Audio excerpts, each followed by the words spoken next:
আসসালামু আলাইকুম। নাহমাদুহু ওয়া নুসাল্লি আলা রাসূলিহিল কারীম। আম্মা বা'দ ফাআউযু বিল্লাহি মিনাশ শাইতানির রাজীম। বিসমিল্লাহির রহমানির রহিম।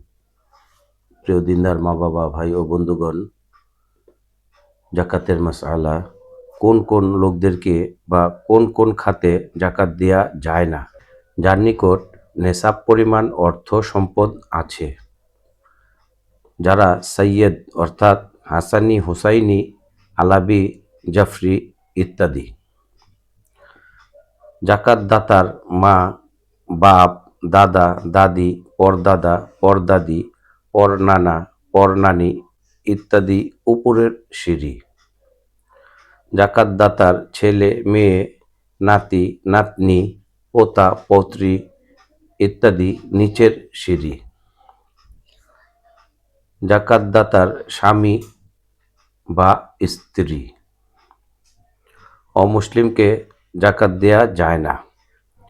যার উপর জাকাত ফরজ হয় এরূপ মালদার লোকদের নাবালেগ সন্তানদেরকে।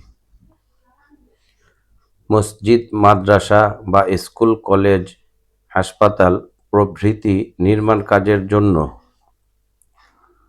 মৃত ব্যক্তির দাফন কাফনের জন্য বা মৃত ব্যক্তির ঋণ ইত্যাদি আদায়ের জন্য জাকাতের অর্থ ব্যয় করা যাবে না। রাস্তাঘাট, পুল ইত্যাদি নির্মাণ ও স্থাপন কার্যে যেখানে নির্দিষ্ট কাউকে মালিক বানানো হয় না, সেখানে জাকাতের অর্থ ব্যয় করা যাবে না। সরকার যদি জাকাতের মাসআলা অনুযায়ী সঠিক খাতে জাকাতের অর্থ ব্যয় না করে, তাহলে সরকারের জাকাত ফান্ডে জাকাত দেয়া যাবে না।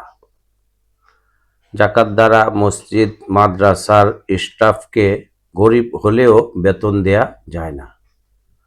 প্রিয় মা বাবা, ভাই ও বন্ধুগণ, যাদেরকে জাকাত দেয়া যাবে না তাদের বিষয় আপনাদের সামনে তুলে ধরলাম। আল্লাহ পাক আমাদেরকে সঠিকভাবে জাকাত আদায় করার তৌফিক দান করুক। আমিন। আসসালামু আলাইকুম ওয়া রাহমাতুল্লাহ।